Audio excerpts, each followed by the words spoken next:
A love story where only one person remembers. The first time I met Daniel, it was raining. Not the kind of rain people run from, but the kind that lingers softly in the air, like a memory that refuses to fade. I was standing under the narrow shelter of a bus stop, clutching my bag close to my chest, watching the water blur the world into something distant and dreamlike. "Do you believe in second chances?"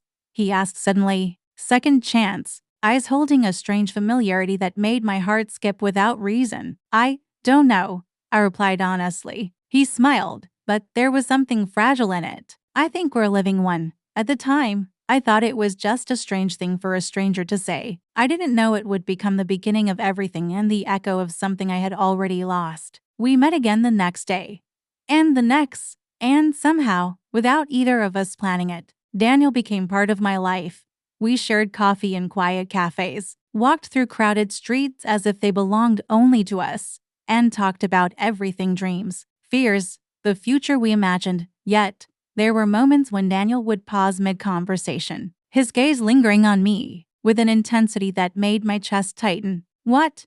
I would ask, laughing nervously. "Nothing," he would say, shaking his head. "Just trying to remember something." "Remember what?" He hesitated, then smiled again, that same fragile smile. I'm not sure. It should have felt strange, but instead, it felt like déjà vu, like reading a story you somehow already knew the ending to. Weeks turned into months. I fell in love quietly, the way the rain falls, soft, inevitable, and noticed until everything is soaked through. Daniel loved me differently. His love was urgent, almost desperate, like he was trying to hold on to something slipping through his fingers. He would memorize the way I took my coffee, the songs I hummed when I thought no one was listening, the exact words I used when I was upset. "Why do you pay so much attention?" I teased once. "Because I don't want to forget," he said. I laughed. "Forget what? We're making memories right now." His expression darkened for just a second. "That's what I'm afraid of." The truth came on a quiet afternoon. We were sitting by the river, watching the sunlight dance across the water. Daniel had been unusually silent. His hands clenched together as if he was holding something invisible, yet heavy. "There's something I need to tell you," he said. I felt it before he spoke: the shift, the unraveling. "I've met you before," he continued. I frowned. "Of course you have. We've been—" "No," he interrupted gently. "I mean before all of this. Before the rain. Before the bus stop." A strange chill ran through me. "That doesn't make sense."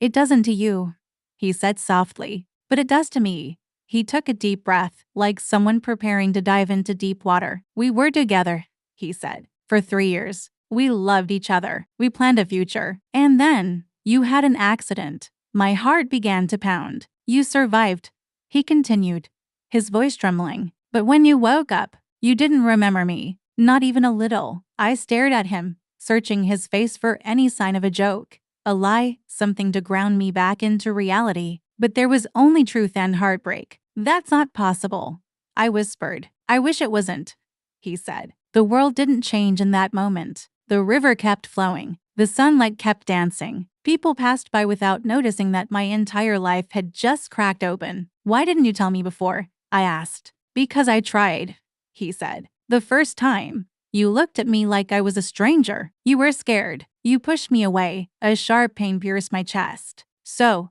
what did you do?" "I let you go," he said. "I thought that was the right thing, to let you live your life without forcing something you couldn't remember." "Then why now?" "Because I couldn't stay away," he admitted. "When I saw you at the bus stop that day, I told myself I would just walk past. But I didn't."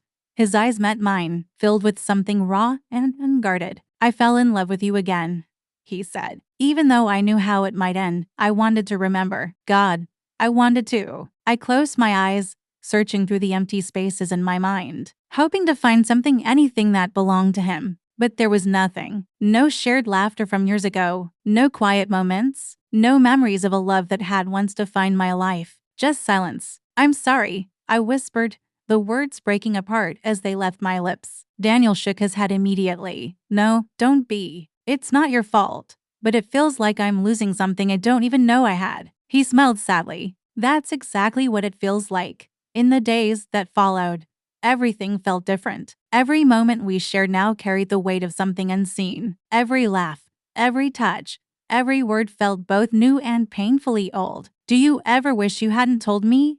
I asked one evening. He thought about it. No, he said finally, because even if you don't remember me, at least now you know how much you were loved. Tears burned in my eyes. And now? I asked. What happens now? Daniel looked at me, really looked at me, like he was trying to memorize me all over again. That depends on you, he said. I stood at the same bus stop where it all began. The rain fell softly, just like that first day. Daniel stood a few steps away, giving me space like he always did when things mattered most. I don't remember our past, I said, my voice steady despite the storm inside me. I know, but I remember how I feel now. His breath caught. And right now, I feel like I'm falling in love with you. Hope flickered in his eyes. Fragile but alive. Is that enough? He asked. I smiled, even as tears slipped down my cheeks. It has to be. Maybe love isn't just about memories. Maybe it's about choosing someone again and again, even when the past is gone, even when the future is uncertain. Daniel stepped closer, slowly, like he was afraid I might disappear if he moved too fast. Then let's start over, he said softly. Again, I asked. He nodded, as many times as it takes, and as the rain fell around us, I realized something. Even if I was the one who had forgotten, he had loved enough for both of us, and maybe, just maybe, this time I would remember. Thank you for watching the video. If you found this video helpful, please like and don't forget to subscribe to the channel so you don't miss the next video. Goodbye.